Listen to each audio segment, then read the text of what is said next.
Hosana ka, dakilang biyayang pangako niya'y sumilay na. Sa ngalan ng Ama, ng Anak, at ng Espiritu Santo. Amen.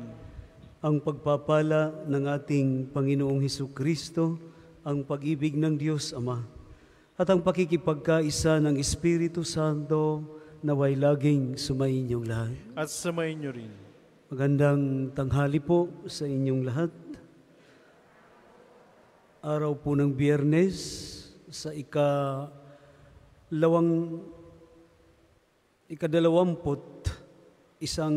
kadalawamput linggo sa karaniwang panahon. Sa banal na misang ito, atin pong isinasama ang ating mga daladalang kahilingan.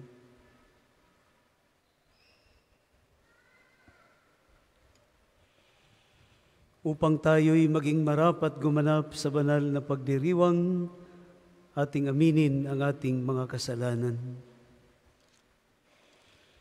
Inaamin ko sa makapangyarihang Diyos at sa inyo mga kapatid, na lubha akong nagkasala sa isip, sa salita at sa gawa, at sa aking pagkukulang, kaya'y sinasamo ko sa mahal na Birheng Maria, sa lahat ng mga anghel at mga banal, at sa inyo mga kapatid, na ako'y panalangin sa Panginoong ating Diyos. Kaawaan tayo ng makapangyarihang Diyos, patawarin tayo sa ating mga kasalanan, at patnubayan tayo sa buhay na walang hanggan. Amen.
Manalangin tayo.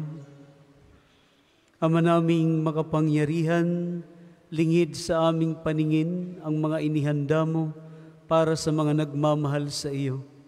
Padaluyin mo sa amin ang agos ng iyong pag-ibig, upang sa pagmamahal namin sa iyo ng higit, makamtan namin ang iyong mga pangakong di malirip na hindi pa sumasagi sa isip namin o panaginip.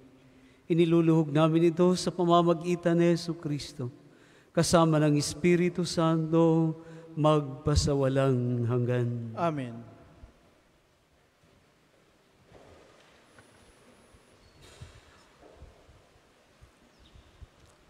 Ang simula ng aklat ni Ruth.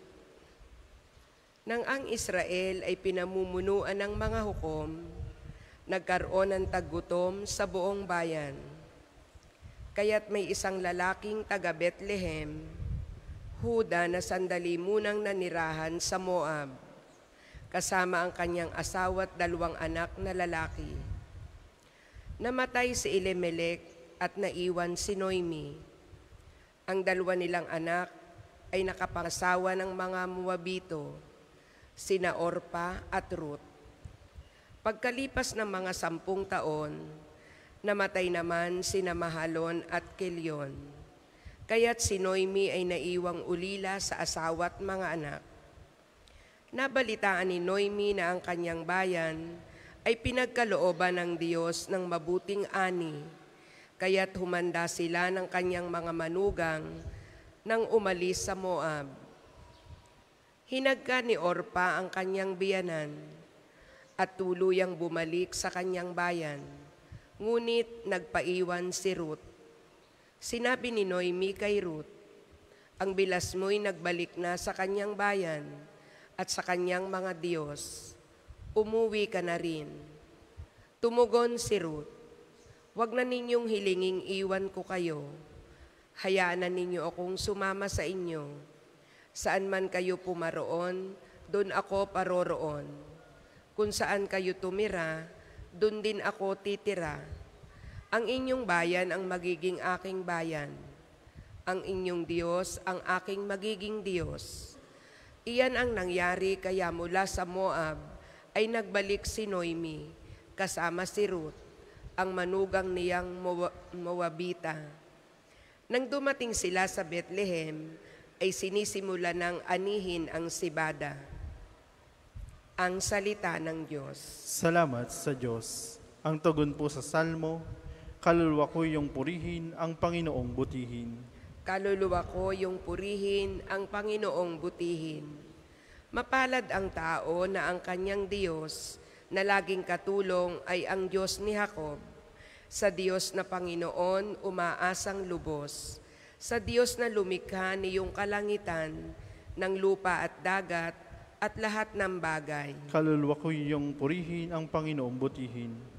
Ang maaasahang lagi, Panginoon, panig sa naaapi, ang Diyos na hukom, may pagkaing handa sa nangagugutom. Kaluluwa ko yung purihin, ang Panginoong butihin. Pinalaya niya ang mga nabihag, isinasauli, paningin ng bulag. Lahat ng inapi ay itinataas, ang mga hinirang niya'y nililingap. Kaluluwa ko yung purihin, ang Panginoong butihin.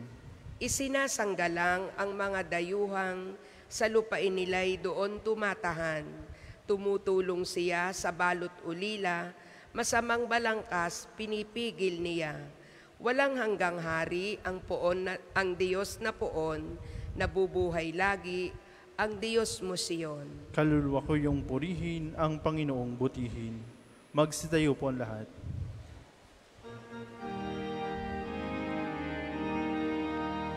Hallelujah, Hallelujah, Hallelujah, Hallelujah. Panginoon, ituro mo ngayong landas ay sundin ko sa pagtahak sa totoo. Hallelujah, Hallelujah, Hallelujah, Hallelujah, Hallelujah.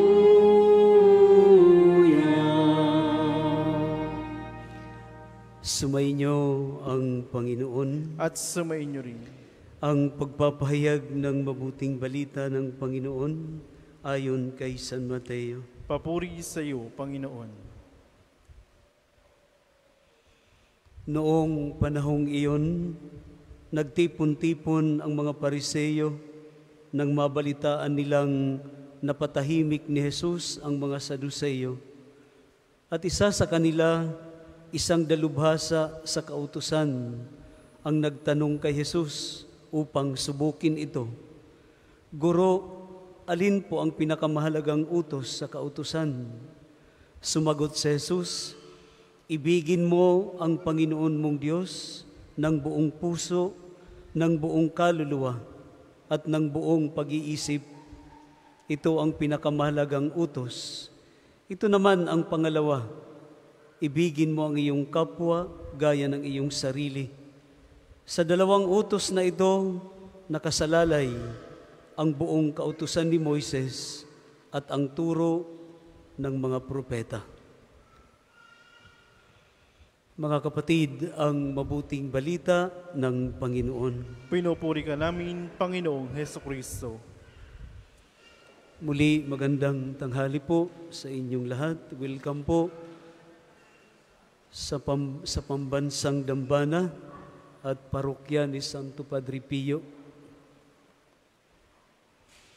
Sa ating Ebanghelyo ngayon, ang mailalagay po nating konkretong modelo ng pagmamahal sa Diyos at pagmamahal sa kapwa ay walang dilit iba, ang santang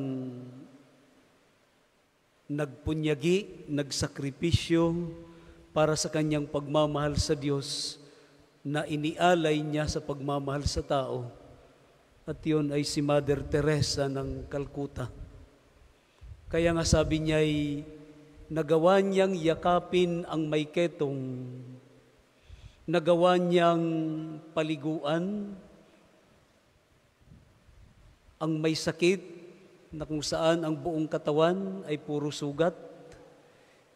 Dahil nakikita niya sa kanyang kapwa ay hindi yung tao mismo na kanyang pinaliliguan, na kanyang pinaglilingkuran, kung hindi si Kristo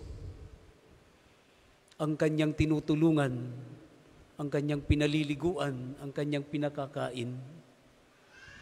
At sabi ni Mother Teresa ng Calcutta, ang pinakamahalaga sa mundong ito ay pagmamahal, pag-ibig. At minsan sinabi nga ni Mother Teresa ng Calcutta, yung extreme na poverty, yung pinakadakilang kahirapan, ay hindi naman yung taong walang nakakain, walang masilungan. Kung hindi ang sabi niya ay ang pinaka-extreme poverty ay ang taong hindi marunong magmahal. Pag ang isang tao ay puro, sabihin natin ay kasamaan ang nasa kanyang isipan at puso, walang puwang ang pagmamahal sa kanya, sabi ni Mother Teresa, ito ang kaawa-awang nilalang dahil nasa kanya ang tunay at dakilang kahirapan, hindi sa mga taong nagpapalimos, walang makain, walang masilungan, kung hindi doon sa tao na hindi marunong magmahal at hindi nakakaramdam ng pagmamahal. Sa pagmamahal sa Diyos, ito'y natin sa ating national anthem nga. Hindi po ito katakataka kung bakit kailangan nating mahalin ang Diyos.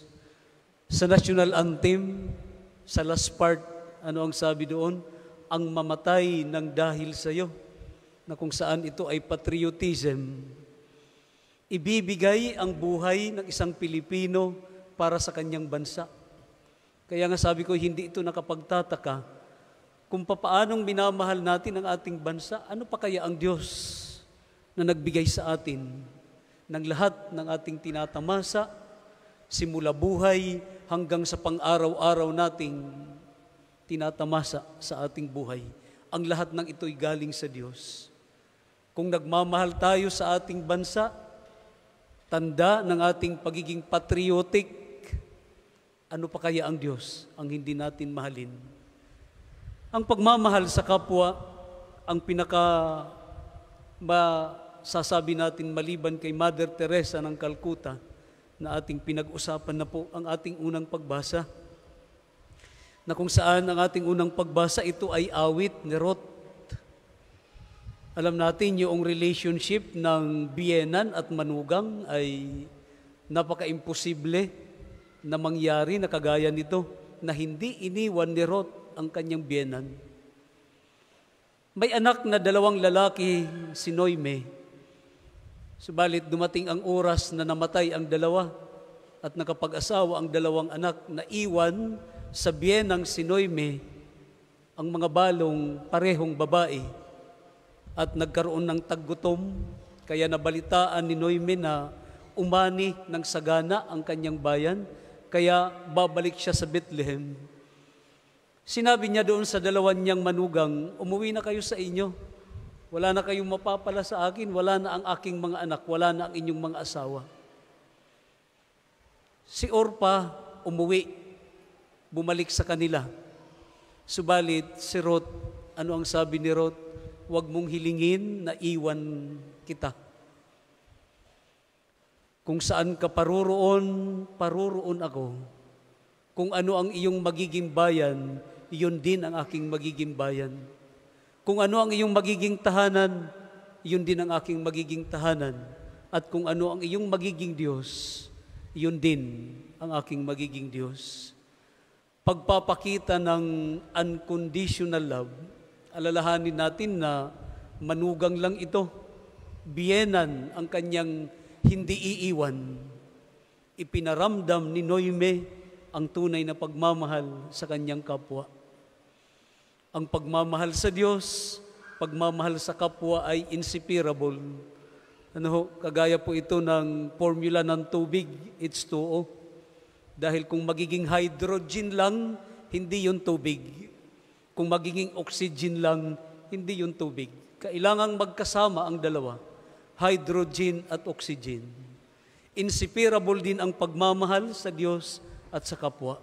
Hindi natin masasabing mahal natin ang Diyos, subalit wala tayong kaamor-amor sa ating kapwa, lalong-lalo na yung mga nangangailangan. Marahil ang panawagan sa atin ng ating Panginoon sa araw na ito, pagnilayan natin paminsan-minsan ang panawagan na ito ng ating Panginoon na mahalin ng konkreto ang Diyos at mahalin ang ating kapwa gaya ng ating sarili. Amen. Para sa maghahandog ng sobre, pakihulog na lamang po sa buslo.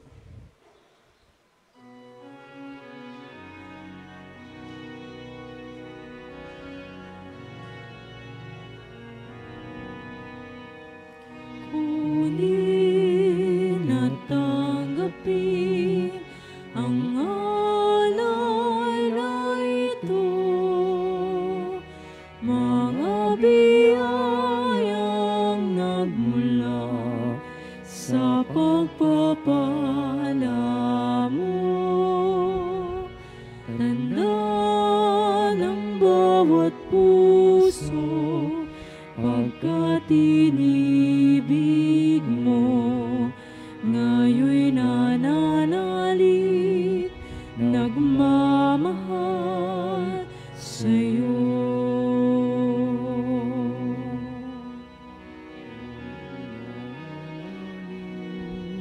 Nagmamahal sa'yo.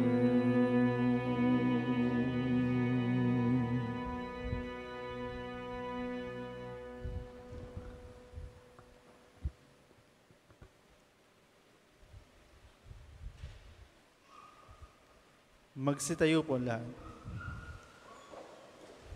Manalangin kayo mga kapatid upang itong ating paghahain ay kalugdan ng Diyos Amang makapangyarihan.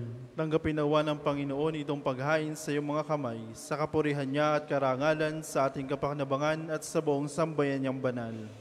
Ama naming lumikha, tanggapin mo ang mga alay upang maganap ang pagpapalitan ng iyong mga kaloob at ng aming mga handog sa aming paghahain na iyo na ring ibinigay para kami maging marapat na iyong paunlakan. Sa pamamagitan ni Jesucristo, kasama ng Espiritu Santo, magpasawalang hanggan. Amen. Sumainyo ang Panginoon. At sumainyo rin. Itaas sa Diyos ang inyong puso at diwa. Tinaas na namin sa Panginoon. Pasalamatan natin ang Panginoong ating Diyos. Marapat na siya'y pasalamatan. Ama naming makapangyarihan, tunay ngang marapat na ikaw ay aming pasalamatan. Pinagbibigyan mong ito'y aming maihayag, kahit na ito'y walang anumang maidaragdag. Sa kadakilaang sa iyo ay likas. Sa pagpupuri namin, ang nakikinabang ay kami ring iyong pinakikiharapan sa pamamagitan ng iyong anak na minamahal. Kaya kaisa ng mga anghel na nagsisiawit ng papuri sa iyo nang walang humpay sa kalangitan, kami nagbubunyi sa iyong kadakilaan. Santo, Santo, Santo,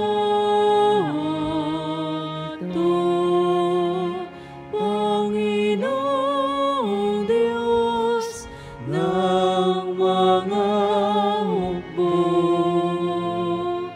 Napupuno ang langit at lupa ng kadakilaan mo.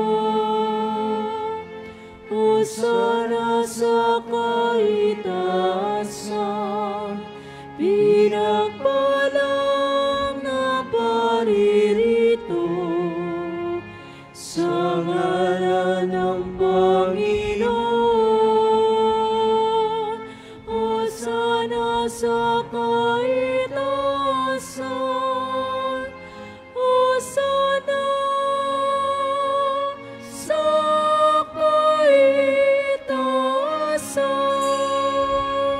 Kung hindi kayang lumuhod, manatili pong nakatayo na may paggalang. Ama naming banal, ikaw ang bukal ng tanang kabanalan. Kaya't sa pamamagitan ng iyong Espiritu, gawin mong banal ang mga kaloob na ito upang para sa amin ay maging katawan at dugo ng aming Panginoong Hesukristo. Bago niya pinagtiisang kusang loob na maging handog, hinawakan niya ang tinapay, pinasalamatan kanya. Pinaghati-hati niya iyon, iniabot sa kanyang mga alagad at sinabi, "Tanggapin ninyong lahat ito at kanin, ito ang aking katawan na ihahandog para sa inyo."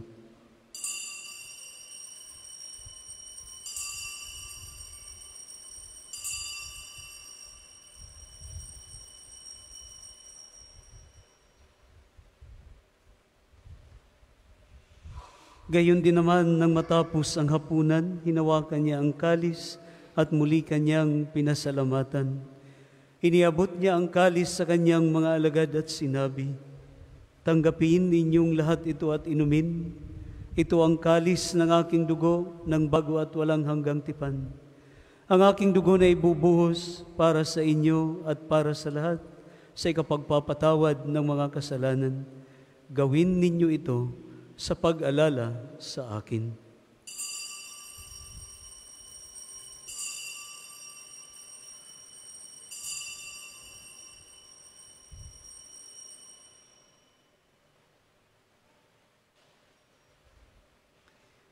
Ang misteryo ng pananampalataya.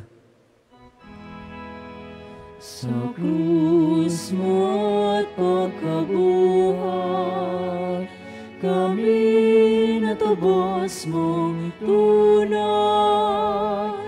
O Jesus, naming mahal, iligtas mong kami tanan, ngayon at magkakailanman.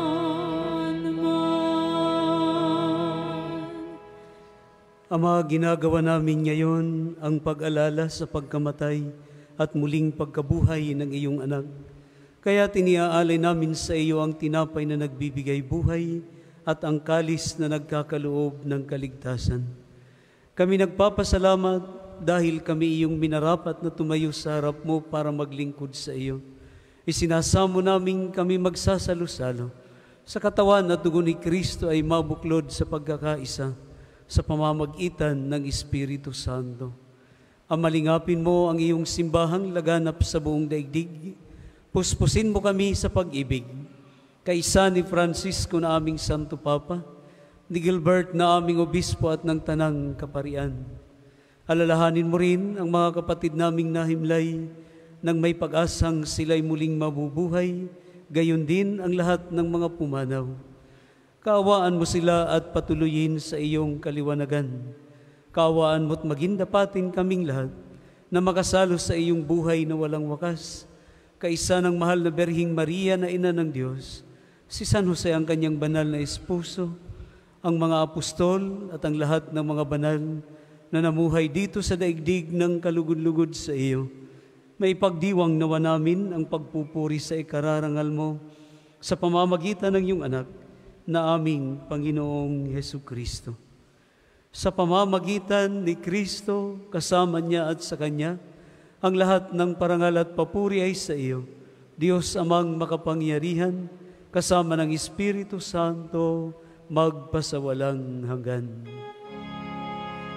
Amen, amen, amen.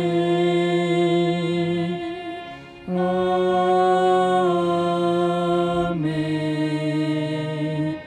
Amen, amen, amen.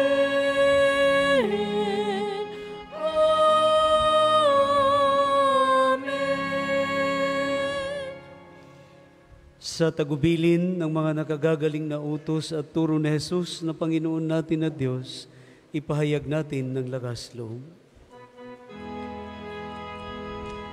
Ama namin, sumasalangit ka. Sambahin ang ngalan mo. Mapasamin ang kaharian mo. Sundin ang loob mo dito sa lupa para ng sa langit. Bigyan mo kami ngayon ng aming kakanin sa araw-araw, at patawarin mo kami sa aming mga sala, para na magpapatawad namin sa nagkakasala sa amin. At huwag mo kaming ipahintulot sa tukso, at iadya mo kami sa lahat ng masama. Hinihiling namin kami adya sa lahat ng masama, pagkalooban ng kapayapaan araw-araw, iligtas sa kasalanan at ilayo sa lahat ng kapahamakan, samantalang aming pinananabikan ang dakilang araw ng pagpapahayag ng tagapagligtas naming sa Hesukristo. Sapagkat iyong kaharian at ang kapangyarihan at ang kapurihan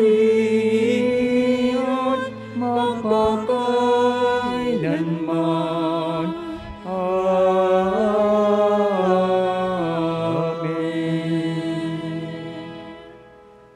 Panginoong Hesukristo, sinabi mo sa iyong mga apostol, kapayapaan ang iniiwan ko sa inyo, ang aking kapayapaan ang ibinibigay ko sa inyo.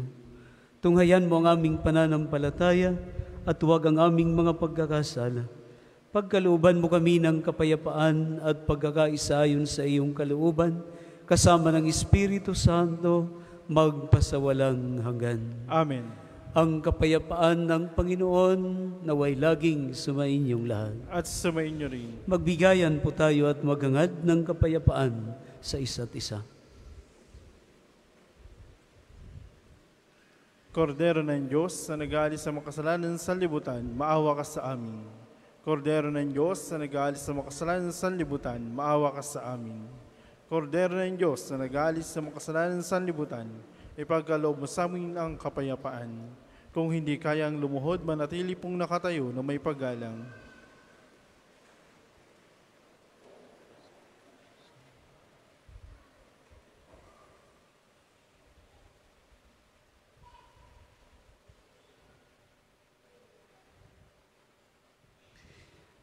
Mga kapatid, na ito ang ating Panginoong Hesus, ang kordero ng Diyos na nag-aalis ng mga kasalanan ng sanlibutan. Mapapalad po tayong inaanyayahan sa kanyang banal na salo-salo. Panginoon, hindi ako karapat-dapat na magpatuloy sa iyo, ngunit isang salita mo lamang ay gagaling na ako. Ang katawan ni Kristo. Amen.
Turuan mo akong maglingkod sa iyo,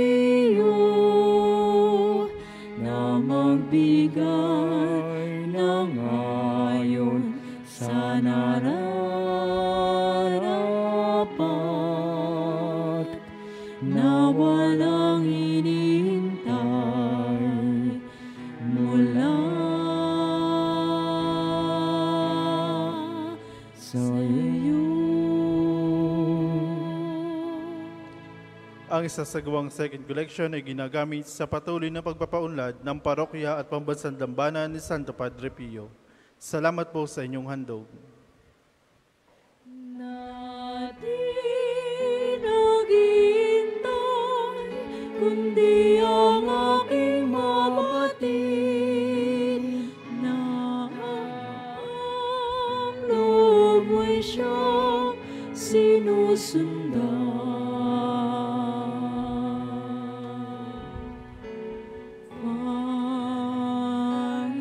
Panginoon, turuan mo akong maging bukas palad.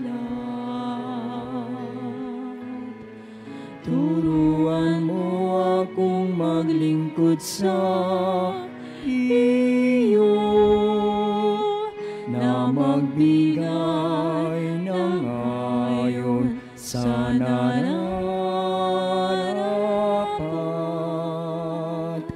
na walang hinihintay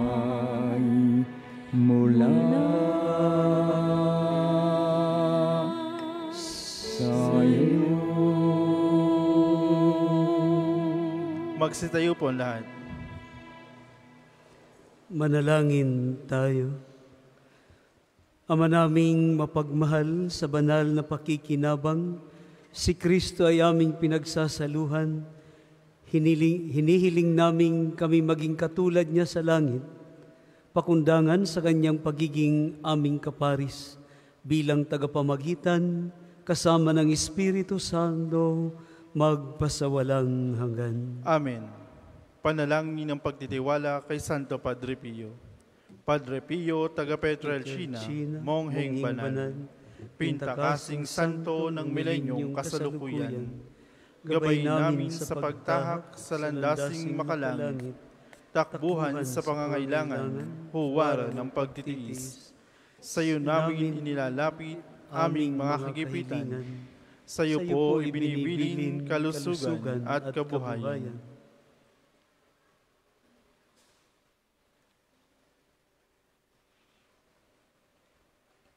Di man karapat-dapat, kami po ay pagbigyan, bendisyonan at basbasan, maging ganap sa buhay. Lumayo nawa kami, umiwas sa kasalanan, lumapit lagi sa Diyos, maging matatag at matibay. Sa mabuting balita ng pagliligtas, turuan mo kami nawa, sa tuwina ay makinig, magnilay at sumampalataya. Amin pong pakiusap itong mga kahilingan. Puso ay nagsisisi, nagtitikang taimtiman. Di na muling magkasala, sunod lagi sa Diyos Amang, kaisa ng Espiritu at ni Jesus na tagapamagitan. Amen. Magsiupo muna po ang lahat para sa ilang patalastas. Una, sa inyong pagdalaw sa pambansang dambana, mangyaring pakaingatan ang inyong mga personal na gamit. Hangad namin ang isang matiwasay at maayos na pagbisita sa National Shrine. Ikalawa, ipinaalam rin po sa lahat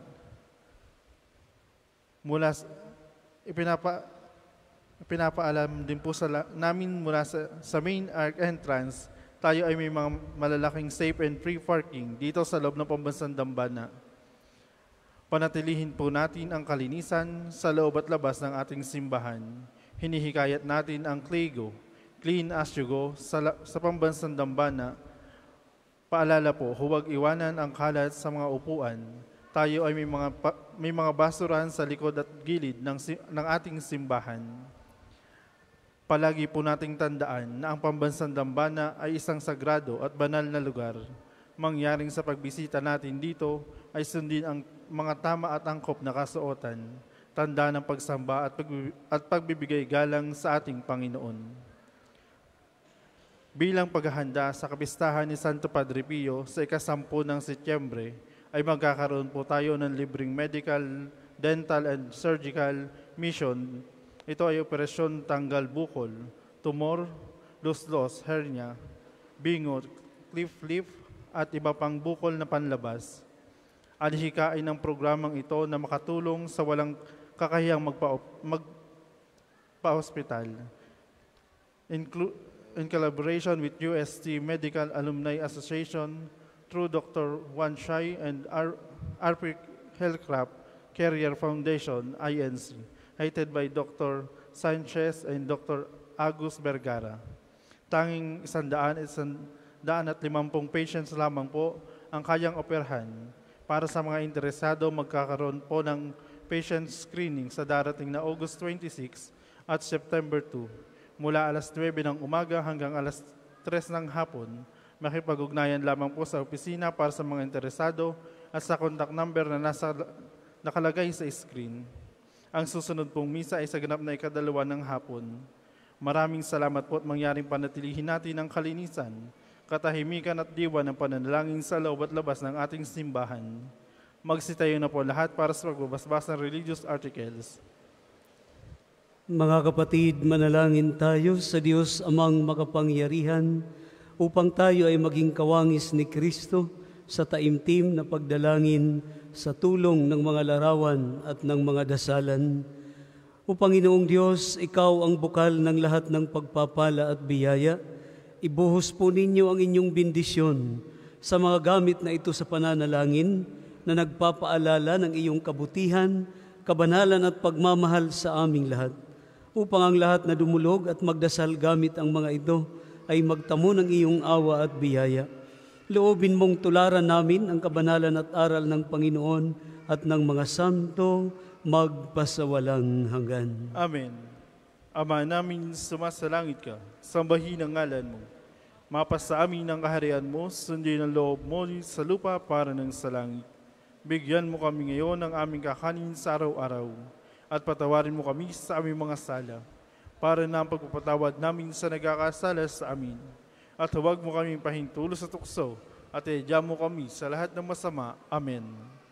Aba, Ginoong Maria, napupuno ka ng grasya. Ang Panginoong Diyos ay sumasa iyo. Bukod kang pinagpala sa babaeng lahat at pinagpala naman ang iyong anak si Jesus. Santa Maria, Ina ng Diyos, ipanalangin mo kami makasalanan, ngayon at kung kami mamatay. Amen. Aba, Ginoong Maria, napupuno ka ng grasya. Ang Panginoong Diyos ay sumasa iyo. Bukod kang pinagpala sa babaeng lahat, at pinagpala naman ang iyong anak si Jesus. Santa Maria, Ina ng Diyos, ipanalangin mo kami makasalanan, ngayon at kung kami mamatay. Amen. Aba, Ginoong Maria, napupuno ka ng grasya. Ang Panginoong Diyos ay sumasa iyo. Bukod kang pinagpala sa babaeng lahat, at pinagpala naman ang iyong anak si Jesus. Santa Maria, Ina ng Diyos, ipanalangin mo kami makasalanan, ngayon at kung kami mamatay. Amen. Luwalhati sa Ama, sa Anak, at sa Espiritu Santo, kapara nung sa una, ngayon, at magpakailanman, magpasawalang hanggan. Amen. Luwalhati sa Ama, sa Anak, at sa Espiritu Santo, kapara nung sa una, ngayon, at magpakailanman, magpasawalang hanggan. Amen.